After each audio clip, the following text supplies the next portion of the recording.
minjam waktu sedikit. Saya cerita pengalaman sedikit Pak soal Indonesia ini. Kami di Halmahera Tengah itu potensi nikelnya itu sejak tahun 70 cek sudah ada satu industri, tetapi pada saat itu sistem perizinan itu masih menggunakan KP, kuasa pertambangan, yang dilakukan PT Antam Tbk, yaitu di Kecamatan Pulau Gebe.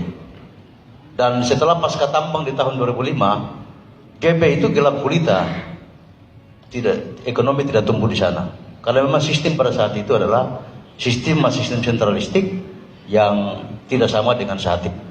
Yang luar biasa oleh Presiden Pak Jokowi ini memiliki keseriusan dan kemudian menempatkan kawasan industri itu masuk dalam RPJMN 2020-2024. Yang pertama. Yang kedua, untuk mencapai pertumbuhan ekonomi 6% di tahun 2020 ini, maka salah satu strategi pemerintah pusat adalah bagaimana mengembangkan kawasan industri ini menjadi satu sektor sebagai daya dukung untuk mencapai pertumbuhan ekonomi 6% itu. Nah, mencermati dan mendengar paparan yang disampaikan oleh beberapa Pak Dirjen dari beberapa kementerian tadi, saya lihat belum ada kesamaan data di sini. Misalnya soal Kementerian Perekonomian, sama sekali saya lihat dari paparan mulai dari halaman pertama sampai terakhir tidak ada kawasan Telegueda. Yang ada itu Buli.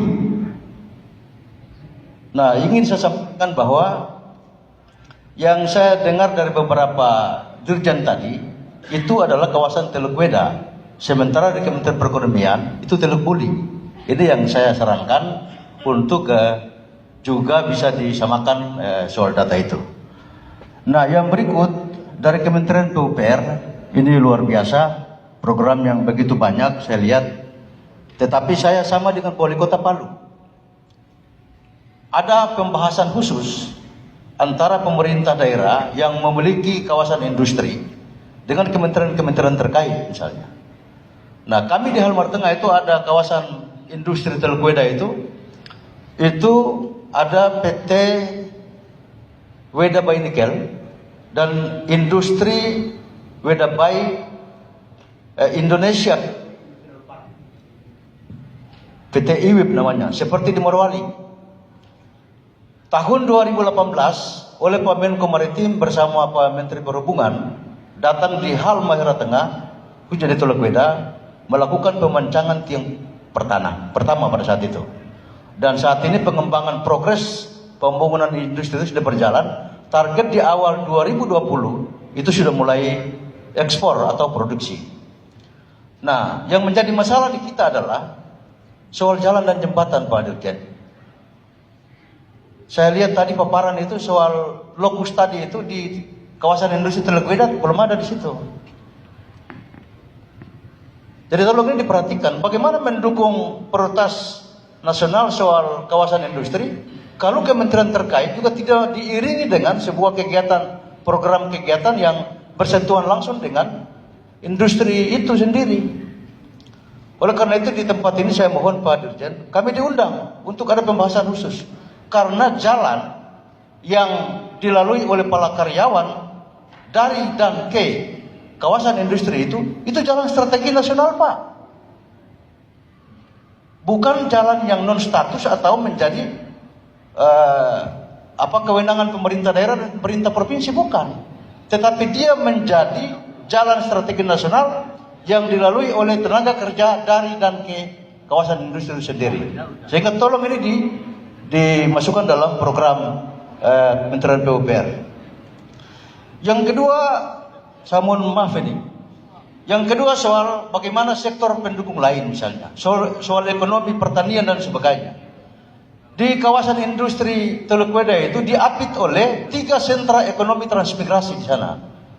Yang rata-rata di sana itu pertanian, sawah dan sebagainya. Tetapi dalam kebijakan nasional tidak ada program yang masuk di sana soal pembangunan bendungan dan irigasi.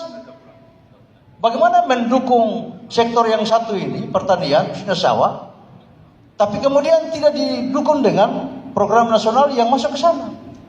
Misalnya irigasi, bendungan, kemudian irigasi tersier dan sebagainya. Nah, ini saya mohon lagi kepada Kementerian PUPR maupun Pertanian juga harus hadir. Yang berikut, soal bandara. Kami di Halmahera Tengah itu punya pembangunan bandara yang sudah mendapat izin penetapan lokasi dari Kementerian Perhubungan di tahun 2016-17, tetapi dalam 2 tahun berturut-turut ini anggaran yang ada dalam APBN itu dipinta. Ada dalam satu forum di hadapan Pak Luhut, saya sudah bicara ini pada saat itu. Tetapi dari Kementerian Perhubungan taruh bintang di situ dan tidak ada keberpihakan sama sekali terhadap pembangunan yang satu ini. Yang berikut soal tenaga kerja. Bukankah Bapak Presiden pada saat kegiatan Rakornas Forkopimda se-Indonesia, saya dengar sendiri Pak Presiden dari 5 program prioritas tadi, infrastruktur, kemudian SDM, mendorong investasi, bagaimana mengurangi birokrasi yang tadi itu berbelit-belit, mendorong investasi ini adalah bagaimana memperkecil izin, memperpendek perizinan. Ini dalam rangka apa? Investasi tumbuh, sudah otomatis penyerapan tenaga kerja akan bisa kita manfaatkan. Nah, kita di Halmahera Tengah ini soal SDM yang akan kita pekerjakan di PT IUM dan PT Wedabaya Nikel. Kami membuka diri bahwa tidak seharusnya harus memprioritaskan tenaga kerja lokal. Tetapi kita membuka untuk seluruh Indonesia. Ketika kami belum memiliki SDM yang baik, maka kami akan mengalah. Silakan kami membuka diri kepada warga masyarakat Indonesia untuk bisa bekerja. Tetapi apakah kalau cuma kita menggunakan cara itu dan tidak kita persiapkan diri untuk bagaimana mengembangkan sumber daya manusia, sampai kapan anak-anak lokal, anak daerah itu bisa kita tempatkan di tenaga kerja yang baik? Akan jadi buruh kasar terus.